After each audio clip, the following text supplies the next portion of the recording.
From the Encyclopedia Britannica, 11th edition, entry on Prussia. Prussian fire discipline. On approaching the enemy, the marching columns of Prussians wheeled in succession to the right or left, passed along the front of the enemy until the rear company had wheeled. Then the whole together wheeled into line facing the enemy. These movements brought the infantry into two long, well-closed lines. Parade ground precision obtained thanks to remorseless drilling. With this movement was bound up a fire discipline more extraordinary than any perfection of maneuver. Peloton Führer was opened at 200 paces from the enemy and continued up to 30 paces, when the line fell on with the bayonet. The possibility of this combination of fire and movement was the work of Leopold, who by sheer drill made the soldier a machine capable of delivering, with flintlock muzzle-loading muskets, 5 volleys a minute. The special Prussian fire discipline gave an advantage of 5 shots to 2 against all opponents. The bayonet attack, if the rolling volleys had done their work, was merely presenting the check for payment, as a German writer put it. The particular utopia American believers chose to bring to the schoolhouse was Prussian. The seed that became American schooling 20th century style was planted in 1806, when Napoleon's amateur soldiers bested the professional soldiers of Prussia at the Battle of Jena. When your business is renting soldiers and employing diplomatic extortion under the threat of your soldiery, losing a battle like that is pretty serious. Something had to be done. The most important immediate reaction to Jena was an immortal speech, the Address to the German Nation, by philosopher Johann Fichte, one of the influential documents of modern history leading directly to the first workable compulsion schools in the West. Other times, other lands talked about schooling, but failed to deliver. Simple force training for brief intervals and for narrow purposes was the best that had ever been managed. This time would be different.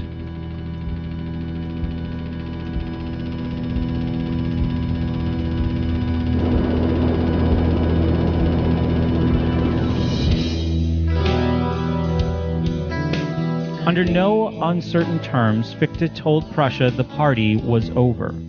Children would have to be disciplined through a new form of universal conditioning. They could no longer be trusted to their parents.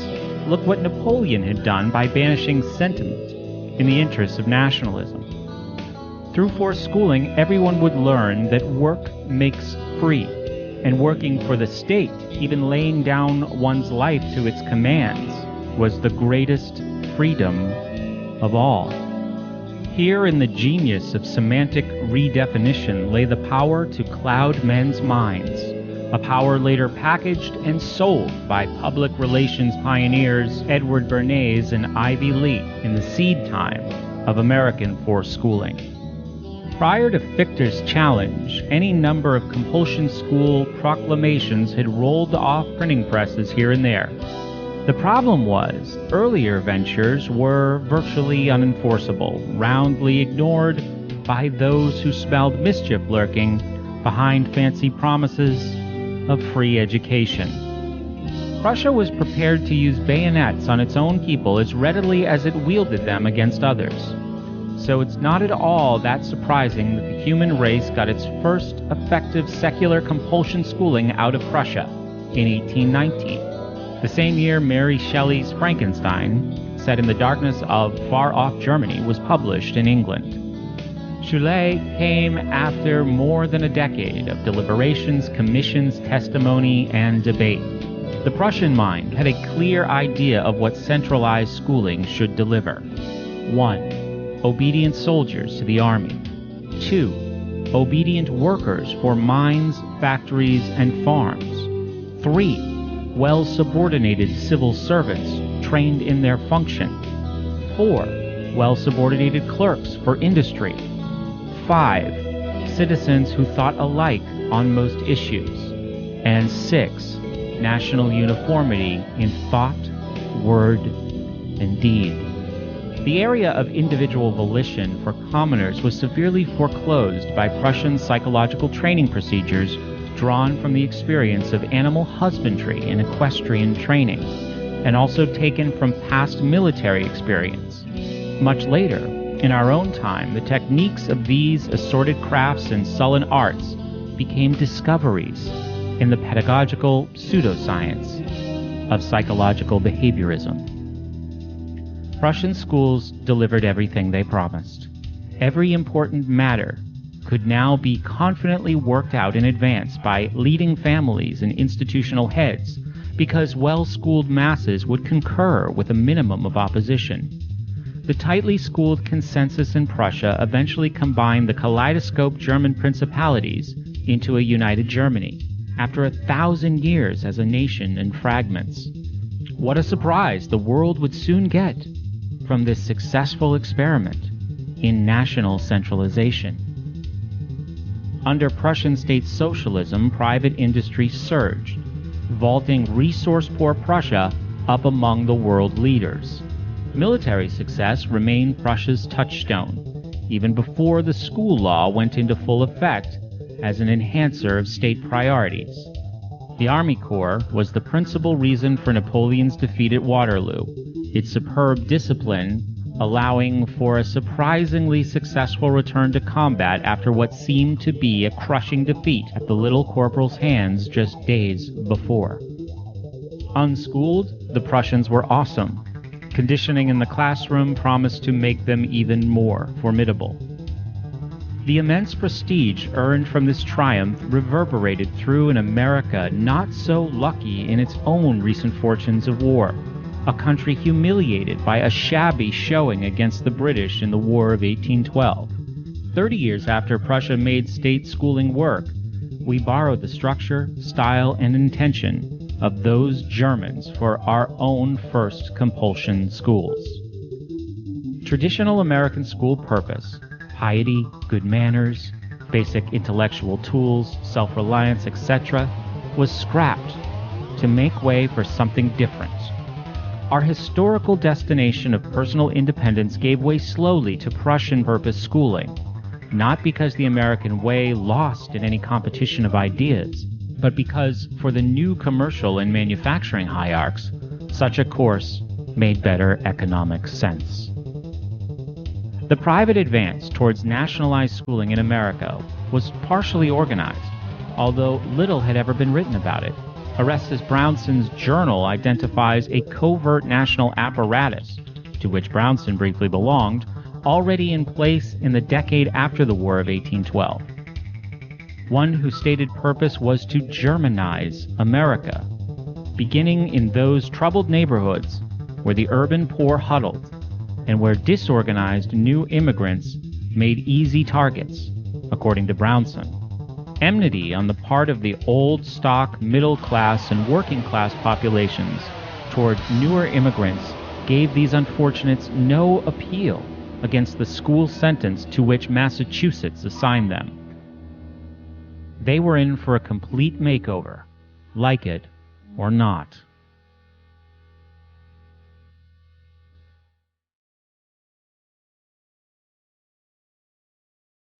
Much of the story, as it has been written by 1844, lies just under the surface of Mann's florid prose in his 7th annual report to the Boston School Committee.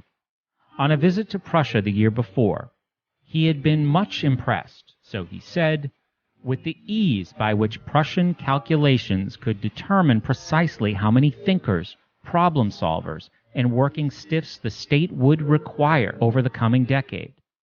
Then, how it offered the precise categories of training required to develop the percentages of human resource needed.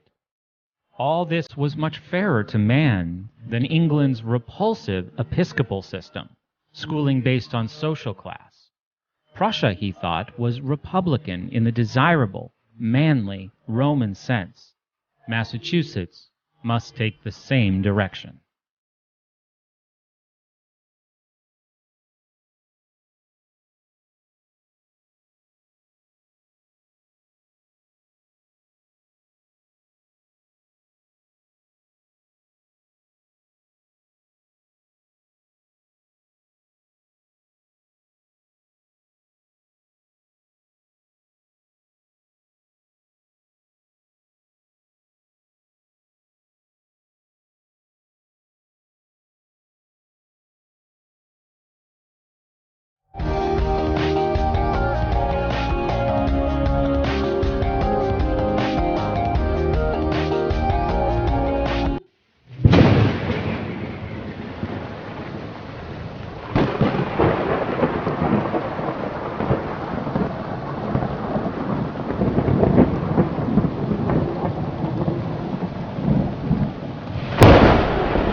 Prussia was a curious place, not an ordinary country unless you consider ordinary, a land which by 1776 required women to register each onset of their monthly menses with the police.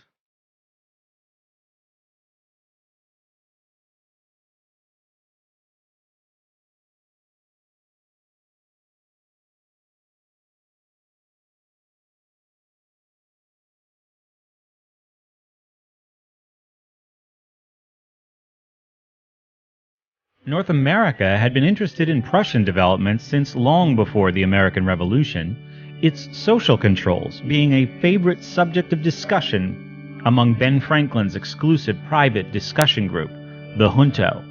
When the phony Prussian Baron von Steuben directed bayonet drills for the colonial army, interest rose even higher. Prussia was a place to watch, an experimental state totally synthetic like our own, having been assembled out of lands conquered in the last crusade. For a full century, Prussia acted as our mirror, showing elite America what we might become with discipline.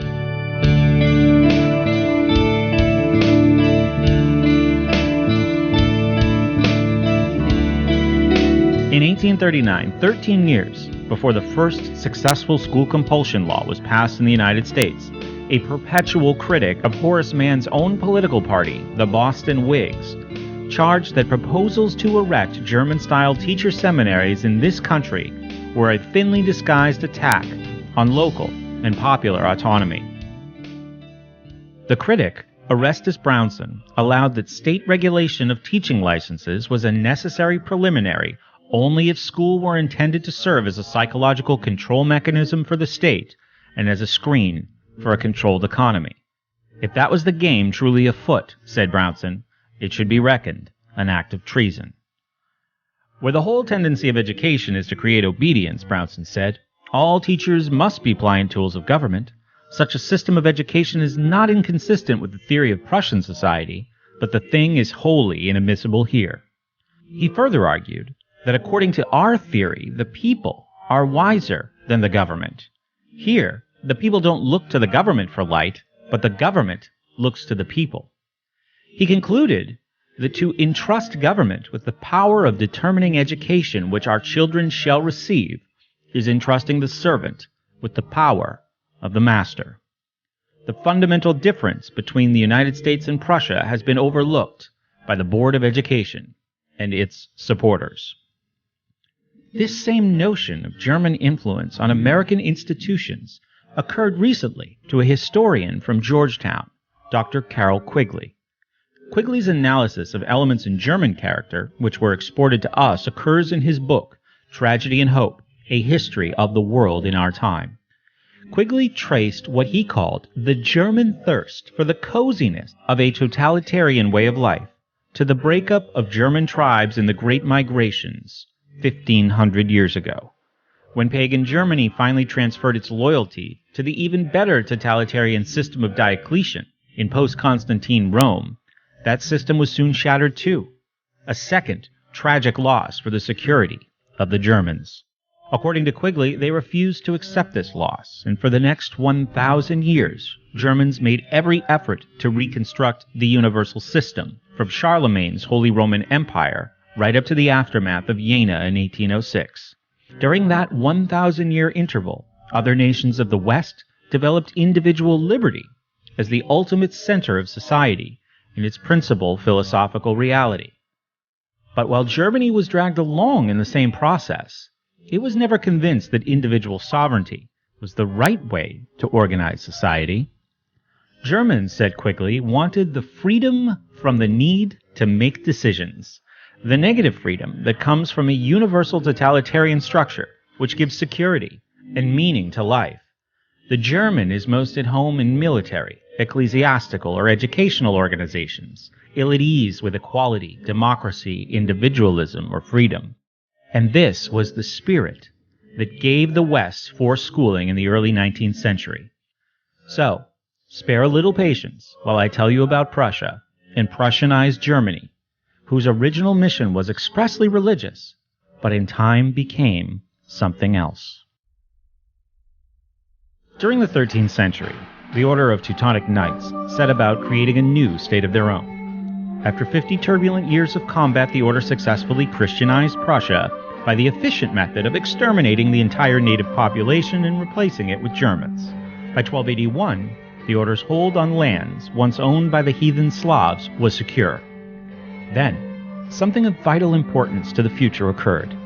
The system of administration selected to be set up over these territories was not one patterned on the customary European model of dispersed authority, but instead was built on the logic of Saracen, centralized administration, an Asiatic form first described by Crusaders returned from the Holy Land. For an example of these modes of administration in conflict, we have the Herodotus account of the Persian attempt to force the pass at Thermopylae. Persia, with its huge, bureaucratically subordinated army, arrayed against self-directed Leonidas and his 300 Spartans. This romantic image of personal initiative, however misleading, in conflict with a highly trained and specialized military bureaucracy, was passed down to 60 generations of citizens in Western lands as an inspiration and model. But Prussia was now guided by a different inspiration. Between the 13th and 19th centuries, the Order of Teutonic Knights evolved by gradual stages into a highly efficient, secular civil service. In 1525, Albert of Brandenburg declared Prussia a secular kingdom. By the 18th century, under Frederick the Great, Prussia had become a major European power in spite of its striking material disadvantages. From 1740 onwards, it was feared throughout Europe for its large, well-equipped, and deadly standing army. The mature Prussian state structure was almost complete.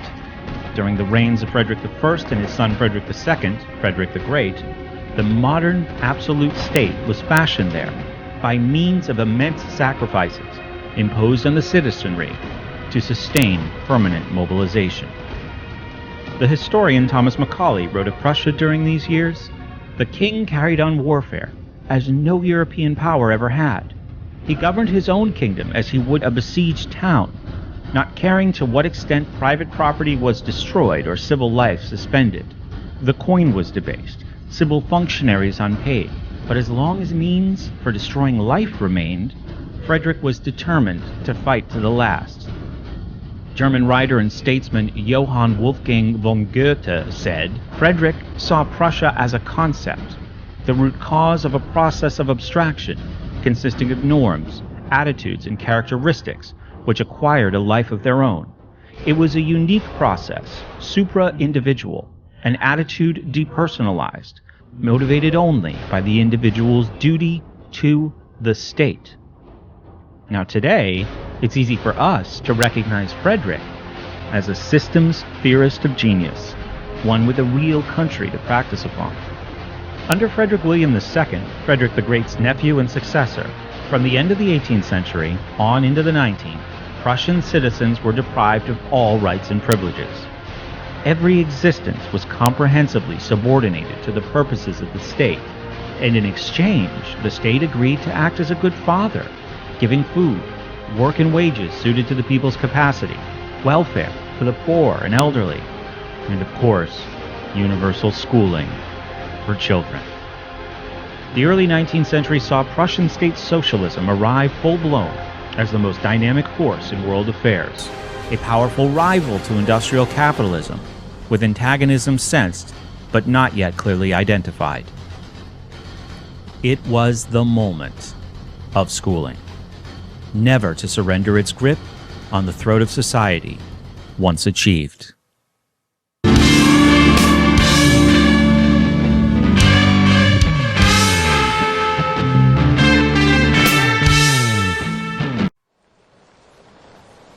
The devastating defeat by Napoleon at Jena triggered the so-called Prussian Reform Movement, a transformation which replaced cabinet rule by appointees of the national leader with rule by permanent civil servants and permanent government bureaus.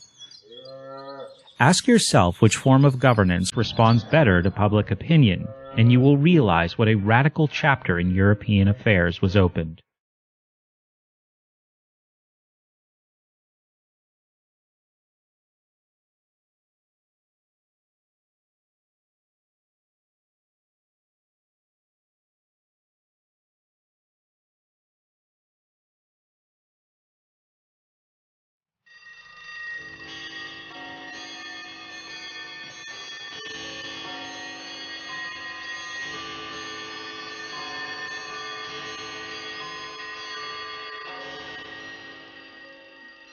The familiar three-tier system of education emerged in the Napoleonic era, one private tier, two government ones. At the top, 0.5% of the students attended Akademienschulen, where, as future policymakers, they learned to think strategically and contextually. They learned complex processes and useful knowledge. They studied history, wrote copiously, argued often, read deeply, and mastered tasks of command. The next level, Realschulen, was intended mostly as a manufactory for the professional proletariat of engineers, architects, doctors, lawyers, career civil servants, and such other assistants as policy thinkers at times would require. From 5 to 7.5% of all students attended these real schools, learning in a superficial fashion how to think in context, but mostly learning how to manage materials, men, and situations, how to be problem solvers.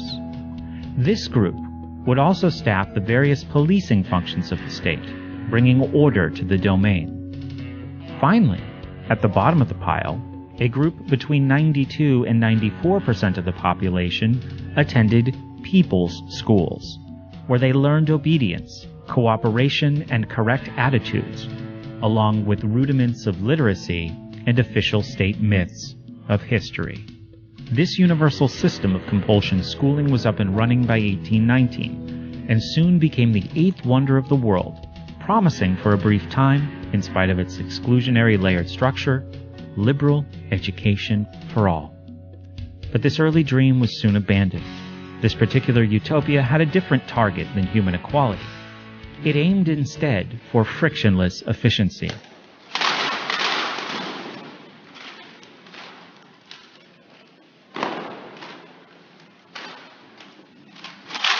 I'm Army National Guard, so I serve two purposes instead of one. I go to Afghanistan, Iraq, and do all that. I stay home, and we have an earthquake or something, or like 9/11 goes down, guess what? They grab all of us, and they pull us over there, and we start with the rest of the people. Okay. And riots break out, the cops can't handle it, they call us. We go in there and help bust out the M16. So, would you guys be interested in like getting an appointment with us? Come to learn more about it and seeing if it would be something to be interested in. Maybe I'll think about it though. Alright, you guys have a good day. From its inception, Volksschulen, the people's place, heavily discounted reading. Reading produced dissatisfaction and offered too many windows into better lives, too much familiarity with better ways of thinking. It was a gift unwise to share with those permanently consigned to low station. Heinrich Pestalozzi, an odd Swiss-German school reformer, was producing at this time a non-literary, experience-based pedagogy, strong in music and industrial arts, which was attracting much favorable attention in Prussia. Here seemed a way to keep the poor happy without arousing in them hopes of dramatically changing the social order. Pestalozzi claimed the ability to mold the poor, to accept all of the efforts peculiar to their class. He offered them love in place of ambition. By employing psychological means in the training of the young, class warfare might be avoided. Information about this Prussian schooling was brought to America by a series of travelers' reports published in the early 19th century. First was the report of John Griscom, whose book, A Year in Europe, highly praised the new Prussian schools. Pestalozzi came into the center of focus at about the same time through the letters of William Woodbridge to the American Journal of Education, letters which examined this strange man and his humane methods through friendly eyes. Another important chapter in this school buildup came from Henry Dwight, whose travels in North Germany praised the new quasi-religious teacher seminaries in Prussia, where prospective teachers were screened for correct attitudes toward the state. The most influential, however, was the report of French philosopher Victor Cousin to the French government in 1831. This account by Cousin, France's Minister of Education, explained the administrative organization of Prussian education in depth, dwelling at length on the system of people's schools and its far-reaching implications for the economy and social order. Cousin's essay applauded Prussia for discovering ways to contain the danger of a frightening new social phenomenon, the industrial proletariat. So convincing was his presentation that within 2 years of its publication, French national schooling was drastically reorganized to meet Prussian, Volksschulen standards. French children could be stupefied just as easily as German ones. On Cousin's heels came yet another influential report praising Prussian discipline and Prussian results, this time by the bearer of a prominent American name, the famous Calvin Stowe, whose wife Harriet Beecher Stowe, the conscience of the abolition movement, was author of its sacred text, Uncle Tom's Cabin. Calvin Stowe's report to the Ohio legislature attesting to Prussian superiority was widely distributed across the country, the Ohio group mailing out tens of thousands of copies in the legislatures of Massachusetts, Michigan, Pennsylvania, North Carolina, and Virginia, each reprinting and distributing the document. The third major testimonial to Prussian schooling came in the form of Horace Mann's seventh report to the Boston School Committee in 1843. Mann's sixth report had been a paean to phrenology, the science of reading head bumps, which Mann argued was the only proper basis for curriculum design. The seventh report ranked Prussia first of all nations in schooling, England last. Pestalozzi's psychologically grounded form of pedagogy was specifically singled out for praise in each of the three influential reports I've recited, as was the resolutely non-intellectual subject matter of Prussian Volksschulen. Also praised were mild Pestalozzian discipline, grouping by age, multiple layers of supervision, and selective training for teachers. Mann wrote, "There are many things there which we should do well to imitate." Mann's report strongly recommended radical changes in reading instruction from the traditional alphabet system, which had made America literate, to Prussia's hieroglyphic-style technique. In a surprising way, this brought Mann's report to general public attention, because a group of Boston schoolmasters attacked his conclusions about the efficacy of the new reading method, and a lively newspaper debate followed. Throughout 19th century Prussia, its new form of education seemed to make that warlike nation prosper materially and militarily.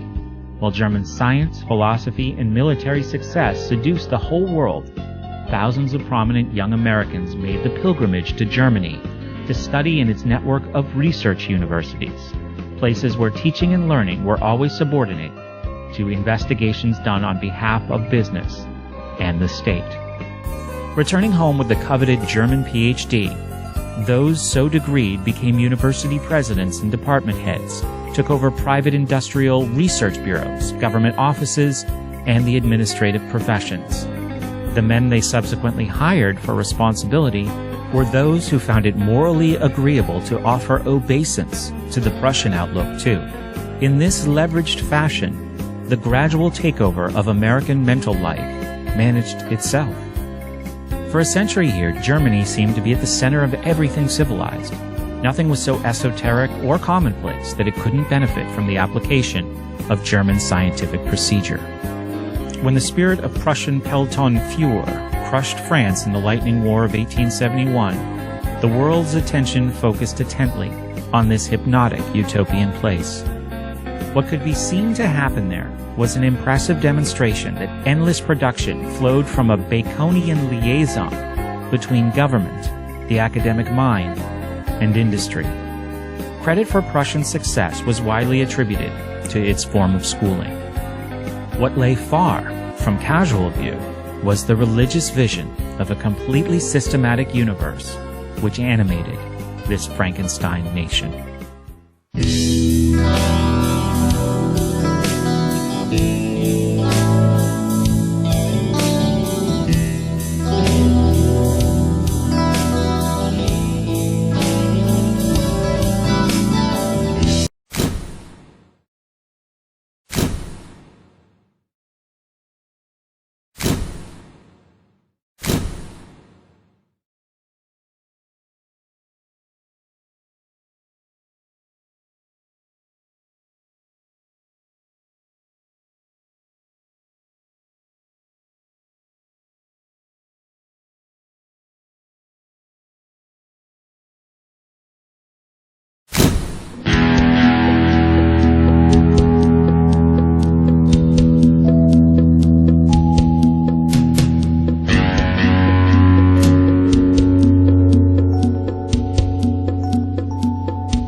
Administrative utopias are a peculiar kind of dreaming by those in power, driven by an urge to arrange the lives of others, organizing them for production, combat, or detention. The operating principles of administrative utopia are hierarchy, discipline, regimentation, strict order, rational planning, a geometrical environment, a production line, a cell block, and a form of welfarism. Government schools, and some private schools, pass such parameters with flying colors. In one sense, administrative utopias are laboratories for exploring the technology of subjection, and as such belong to a precise subdivision of pornographic art, total surveillance, and total control of the helpless. The aim and mode of administrative utopia is to bestow order and assistance on an unwilling population, to provide its clothing and food, to schedule it. In a masterpiece of cosmic misjudgment, the phrenologist George Combe wrote Horace Mann on November 14, 1843. The Prussian and Saxon governments, by means of their schools and their just laws and rational public administration, are doing a good deal to bring their people into a rational and moral condition. It is pretty obvious to thinking men that a few years more of this cultivation will lead to the development of free institutions in Germany. When Johnny comes marching home again, hurrah, hurrah, we'll give him a hearty welcome then, hurrah, hurrah. Earlier that year, on May 21st, 1843, Mann had written to Combe, "I want to find out what are the results as well as the workings of the famous Prussian system." Just 3 years earlier, with the election of Marcus Morton as governor of Massachusetts, a serious challenge had been presented to Mann and his Board of Education and the air of Prussianism surrounding it and its manufacturer-politician friends. A House committee was directed to look into the new Board of Education and its plan to undertake a teachers' college, with $10,000 put up by industrialist Edmund Dwight. 4 days after its assignment, the majority reported a bill to kill the board, discontinue the normal school experiment, it said, and give Dwight his money back. If the board has any actual power, it is a dangerous power, touching directly upon the rights and duties of the legislature. If it has no power, why continue its existence at an annual expense to the Commonwealth? But the House committee did more. It warned explicitly that this board really wanted to install a Prussian system of education in Massachusetts to put a monopoly of power in a few hands, contrary to every aspect of the true spirit of our democratical institutions. The vote of the House on this was the single greatest victory of Mann's political career. A 32-vote swing might have given us a much different 20th century than the one we saw. Mann arrived in Prussia when its schools were closed for vacation. He toured empty classrooms, spoke with authorities, interviewed vacationing schoolmasters, and read piles of dusty official reports. Yet from this non-experience, he claimed to come away with a strong sense of the professional competence of Prussian teachers, all admirably qualified and full of animation. His wife, Mary of the famous Peabodys, wrote home, "We have not seen a teacher with a book in his hand in all of Prussia. No, not one." This wasn't surprising, for they hardly saw teachers at all. Equally impressive, he wrote, was the wonderful obedience of children. These German Kinder had innate respect for superior years. The German teacher corps, the finest collection of men I have ever seen, full of intelligence, dignity, benevolence, kindness, and bearing. Never, says Mann, did he witness an instance of harshness and severity. All is kind, encouraging, animated, sympathizing. On the basis of imagining this miraculous vision of exactly the Prussia he wanted to see, Mann made a special plea for changes in the teaching of reading. He criticized the standard American practice of beginning with the alphabet and moving to syllables, urging his readers to consider the superior merit of teaching entire words from the beginning. "I am satisfied," he said, "our greatest error in teaching lies in beginning with the alphabet." The heart of Mann's most famous report to the Boston School Committee, the legendary Seventh, rings a familiar theme in American affairs. It seems, even then we were falling behind. This time behind the Prussians in education. In order to catch up, it was mandatory to create a professional corps of teachers and a systematic curriculum, just as the Prussians had. Mann fervently implored the board to accept his prescription, while there was still time. The note of hysteria is a drum roll sounding throughout Mann's entire career. Together with the vilification of his opponents, it constitutes much of Mann's spiritual signature. That fall, the Association of Masters of the Boston Public Schools published its 150-page rebuttal of Mann's report. It attacked the normal schools proposal as a vehicle for propaganda for Mann's hotbed theories in which the projectors have disregarded experience and observation. It belittled his advocacy of phrenology and charged Mann with attempting to excite the prejudices of the ignorant. The second attack was against the teacher-centered non-book presentations of Prussian classrooms, insisting the psychological result of these was to break student potential for forming the habit of independent and individual effort. The third attack was against the word method in teaching reading and in defense of the traditional alphabet method.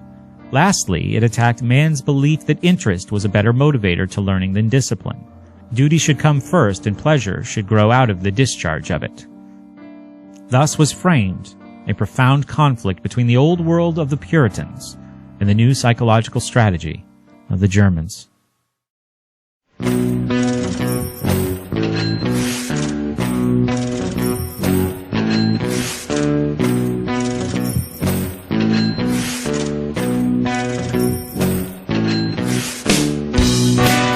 60 years later, amid a well-coordinated attempt on the part of industrialists and financiers to transfer power over money and interest rates from elected representatives of the American people to a Federal Reserve of centralized private banking interests, George Reynolds, president of the American Bankers Association, rose before an audience on September 13, 1909, to declare himself flatly in favor of a central bank modeled after the German Reichsbank. As he spoke, the schools of the United States were being forcibly rebuilt on Prussian lines. On September 14, 1909, in Boston, the President of the United States, William Howard Taft, instructed the country that it should take up seriously the problem of establishing a centralized bank on the German model. As the Wall Street Journal put it, an important step in the education of Americans would soon be taken to translate the realm of theory into practical politics, in pedagogy, as well as finance. Dramatic, symbolic evidence of what was working deep in the bowels of the school institution surfaced in 1935. At the University of Chicago's Experimental High School, the head of the Social Science Department, Howard C. Hill, published an inspirational textbook, The Life and Work of the Citizen. It is decorated throughout with the fasces, symbol of the fascist movement, an emblem binding government and corporation together as one entity. Mussolini had arrived in America. The fasces are strange hybridized images.